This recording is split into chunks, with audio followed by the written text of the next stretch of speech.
Teachers, what's the worst child abuse case you've had? Not the kind of abuse most would think of, but still horrible for the kid, regardless. I was teaching a consumer economics class to seniors in high school, and we were learning about credit scores. One of the students raised their hand and asked if having bad credit would prevent you from being able to open a bank account. After some additional questioning, I found out the student was inquiring because she had just turned 18, and didn't understand why she was being turned down from her local bank. I realized she had no knowledge of credit or banking prior, so I asked her to first speak with her parents, and then told her I could help her get a credit report. Well, as it turned out, her parents were honest with her as soon as she inquired. They had sold her information to her mother's best friend to use to open numerous utility accounts and who knows what else when their daughter was 14, completely destroying and defrauding her credit. According to them, they had done nothing wrong, because they claimed they asked her and bought her a new pair of sneakers in return for her permission. I had to spend the next week with her and the counselor on the phone with police as well as credit bureaus trying to begin the long and arduous process of restoring her credit. The worst part is, she was a kid who was walking a thin line between moving forward to college or taking the wrong path. When this happened, she moved out of her parents' house and in with her boyfriend, and put off starting college because she was working to pay the rent. To this day I don't know what ended up happening to her after graduating a couple of months later. I can only hope that she followed through and was able to straighten everything out, no thanks to her crappy parents. A kid should be able to rely on their parents for support, not have them ruin their future like that. It's tough that she had to deal with the fallout when she should have been focusing on graduating and preparing for college. I hope she managed to get her credit sorted out and found a way to move forward. It sounds like a difficult path. Had a little boy who one day was crying in the bathroom. I went to assist him only to discover his rectum was bleeding profusely. He explained he didn't want to play the game with mommy before school today and mommy made him and he got hurt. Not only did he have autism but he had a small younger sibling who had no idea what was happening was not normal. We had to call CPS but mom still came to pick up that day from school and we couldn't stop her. It came our mom had been assaulting both kids and dad had no idea. That one haunts me to this day. Update. We called CPS and the police and the father that day. The police said they would look into it along with CPS but could not come and get the children. It ended up being the mother confessed to the father after he became watchful of the mother and questioned her. They obviously are divorced now and he has sole custody of both children. This is really heavy. It's tough to hear about situations like this, especially involving kids. It sounds like things took a lot of turns, and it's good that the dad eventually stepped in. It can stick with you when you see such difficult stuff. Hopefully, those kids are in a safer and better environment now. The students I have tend to be well taken care of physically, but emotionally and mentally they're not. We're trying to deal with huge percentages of students who have thoughts of self-harm, are highly anxious, and are not mentally healthy. I try to reach out to them all because it's so hard to know what's going on at home. I just hope that I can be a little ray of sunshine in their day and they might feel comfortable coming to me if they need help or encouragement. Cases that pop to mind are the all too often 504 meeting where a parent is saying, in front of their child, that the kid isn't trying hard enough or he's broken in some way. The misunderstanding of mental health issues is common, but it's hard to hear a parent saying their child could choose to be a better student if they just try harder. The worst, the ones that make me cry, are the kids whose parents fill out my start of the year form and when I ask what I should know about their child or why they're proud of them they say they aren't proud, that their kid is a disappointment, that they can't wait for them to graduate and move out. It breaks my heart. I had one girl in a survey tell me she just wanted to know for sure that her dad loved her. Crying face. It sounds like you're dealing with some heavy situations. The disconnect between how parents perceive their kids and what those kids need is tough. It's hard to watch students struggle when they're not supported at home, especially when they just want some reassurance. Your role as a comfort and support for them seems important, especially when they might not feel valued by their own families. It's rough to hear that kind of pain. I was a counselor at a before and after school program. I had this one girl that had really bad anger problems and was a not so good upbringing. Her parents were put in jail and she was put up for adoption. Her adoptive family wouldn't acknowledge anything she did. We figured they just wanted her for the money they get for adopting. They would ignore any picture she drew them. Everyone treated this girl like she was a freak because of her anger problems. One day she colored me a picture and signed it and gave it to me. I left the job, but I won't ever get rid of that picture. It's tough to see a kid struggle with so many problems. Getting ignored like that can really mess with someone's head. It's interesting how something simple, like a drawing, can mean so much. Kind of shows the connection that can form between people, even in a short time. That picture seems to hold a lot of value. It's good you appreciated it. Oh Lord. I'm a new teacher, so it still surprises me when I see it. Two that I recall vividly, not strictly child abuse, but a messed up situation. I was a pre-intern in college teaching English to non-native speakers. I had the sweetest little first grader whose family was Cuban. We were doing a writing prompt about a time I was sick, and this little girl looks at me and matter-of-fact tells me about the time. I hid it under the table cause the police were here and I vomited. I was so surprised I didn't even know how to react and fumbled for a second. I was 20 and had never been in the classroom before. I eventually asked why the police came, and she told me, because mommy called them because daddy left a big bruise on her arm. Luckily, I found out from my lead teacher that dad was not in the picture anymore. I cried in my car after that day. Now I'm a first-year teacher in a middle school. I teach kids with autism, and their self-care isn't always great. I have some kids who come to school with the same shirt and pants for a week straight. In September one of my kids had bedbugs for about a month straight. It sounds like you've had some pretty tough experiences as a new teacher. Those moments can be eye-opening in terms of what kids go through. It's good that you were able to seek help and support from your lead teacher. The situation with the kids and self-care can really show how much they might be dealing with outside of school. It's a lot to process for someone new in the field. I could go into so many stories. To say I'm a teacher is a bit of a stretch. I'm an educational backpacking guide for elementary school kids. It's a great program, but the kids we get are handpicked. However, I have the 4th grader who was cutting and tried to hang herself 3 times. The 5th grader who had to kick and lock her mother out of the house to protect the younger sibling. The 4th grader who was talking in very vivid details about sexual acts and trying to get other kids on the trail to act them out. The kid who screamed they did not need CPS in their life and to never call them again. The reason for the call was the kid blatantly told me their mother beat them and had the scars to prove it, one of which looked like a very deep yet healed knife wound. I love my kids, they are tough as nails, and unfortunately I know what a lot of them see, yet that's what gets a lot of kids to open up to me. There are so many more, but these are the ones I have right now. This story touches on some heavy topics. It shows the reality many kids face and the challenging situations involved in teaching and guiding them. It's clear that these kids have been through a lot, and it's good to hear you're providing a safe space for them. When I taught English in schools in Japan, there were these 2 siblings who were neglected and abused pretty badly. The oldest girl would come in with her hair matted and tangled, would complain of headaches and dizziness because she hadn't eaten anything since lunch the day before, white uniform shirt black with dirt, teeth rotting and falling out. The school tried reaching out to her mom, single mom, worked nights at a cabaret, leaving her kids alone to feed and bathe themselves, but it just got worse. CPS isn't really a thing there, and when kids get taken away they always just get thrown into horrible group homes with rampant physical and sexual abuse, so the school started taking care of her. Washing her uniform when she was in gym clothes, saving lunch to give her breakfast, combing her hair, washing her up in the nurse's office. Her younger brother started my last few months at the school and he was just as neglected, but also physically abused by the mom's boyfriend who thought he was useless and stupid, and said so in front on teachers and him constantly. We just tried to monitor if he had any bruises or injuries, but the school was still convinced they could educate the parents on how to be better.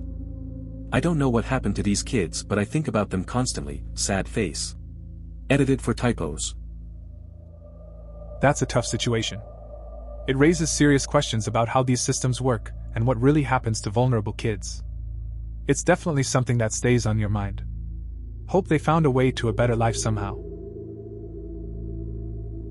I've posted this before, but I was a foreign English teacher working in South Korea. I taught a little girl from the time she was in 3rd grade to 6th grade. From the very beginning it was obvious that she was malnourished and unloved at home. She was half the size of the other kids, always very dirty, constantly starving, and absolutely desperate for love.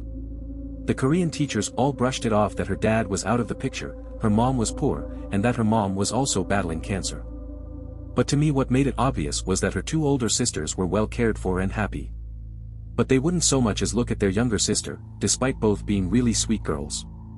They were definitely brainwashed against her. I would say it was apparent things were out of control when the little girl's hair started falling out in clumps, and the hair that didn't fall out turned white at the roots. This is a 10-year-old I'm talking about. I did eventually go against my school's explicit instruction and report it, but Korea has a terrible system for child abuse, and she's still living in that home. I think about her every day. This is a tough story to read. You did the right thing by reporting it, even if the system isn't great. Sometimes, raising awareness is the only option. It's sad to think about what that girl is still going through. It sounds like she really needed support and care, but it's unfortunate that things didn't change for her. I had a kid who told me, "I'm not allowed to tell you. They'll take me away again," when I asked him about the marks on his body. It turns out that this wasn't the first time his family had been involved in abuse allegations. He had been taken away from his parents and put into foster care the year before, until his foster parent said they didn't want him anymore. So, he ended up back in his original home, due to lack of foster homes. After this incident, I reported it, as it's the law, and I heard that one of his parents admitted in a meeting with CPS that the marks were cigarette burns. He still stayed in his abusive home after that. There was a ton of emotional abuse too, but this situation really made me realize how many kids are in awful situations and don't get out of them because of the lack of resources. That's a tough situation. It highlights how systemic issues can keep kids in harmful environments. You did the right thing by reporting it, but it's frustrating to see that not much changed for him. It's a reminder of the challenges many face in foster care and the need for better resources to protect children. The emotional toll on these kids is significant, and it's disturbing that they often don't have a way out. I took a preschool experience lab all 4 years of high school, teaching and assistant teaching 3 to 5-year-olds from the area. By my senior year, I was essentially the head teacher. That year, we had a sweet little 5-year-old boy with oppositional defiant disorder. He only did what he wanted to, and would pitch huge fits when he didn't get his way. The only way he would listen was if we had a certified interpreter from the special education department to show him picture of the actions he should be following, i.e., sitting down, listening, washing hands, etc. The actual teacher of the lab only had the interpreter come in once, which kind of made me mad.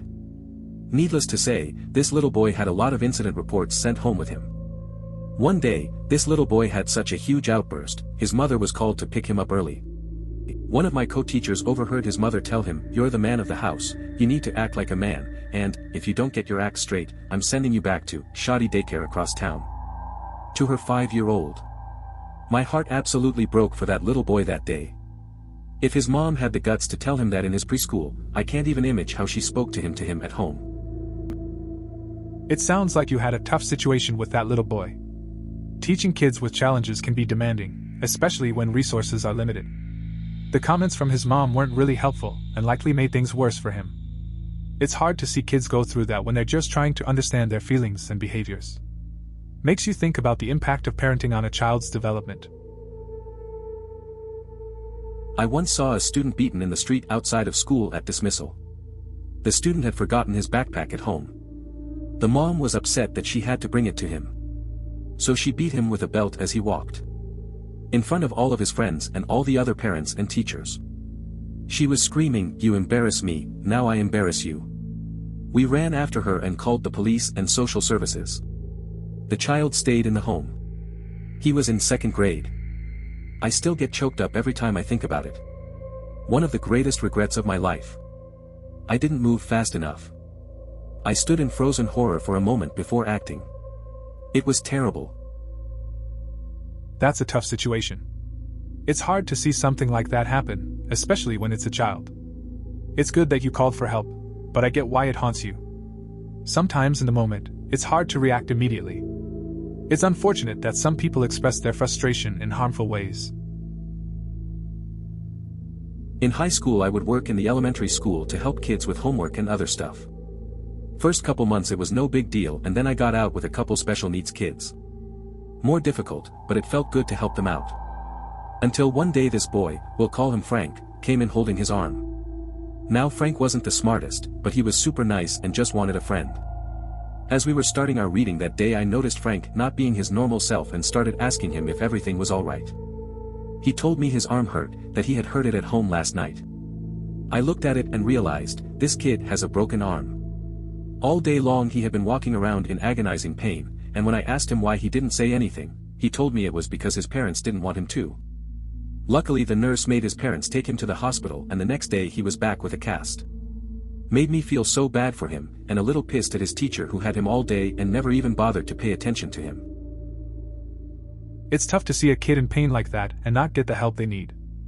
It's frustrating that his parents, and even his teacher, didn't notice his situation. Glad the nurse stepped in though, at least he got the care he needed. Kids deserve better attention, especially when they're struggling. I'm a teacher now, but I've worked with kids since I was a teenager, summer camp counseling and after-school programs, etc. I live in an area with a high immigrant population, mostly from China. We've had a lot of issues related to cultural differences in child discipline. There was a little girl who would get locked in her basement with no food or water if she was bad at school.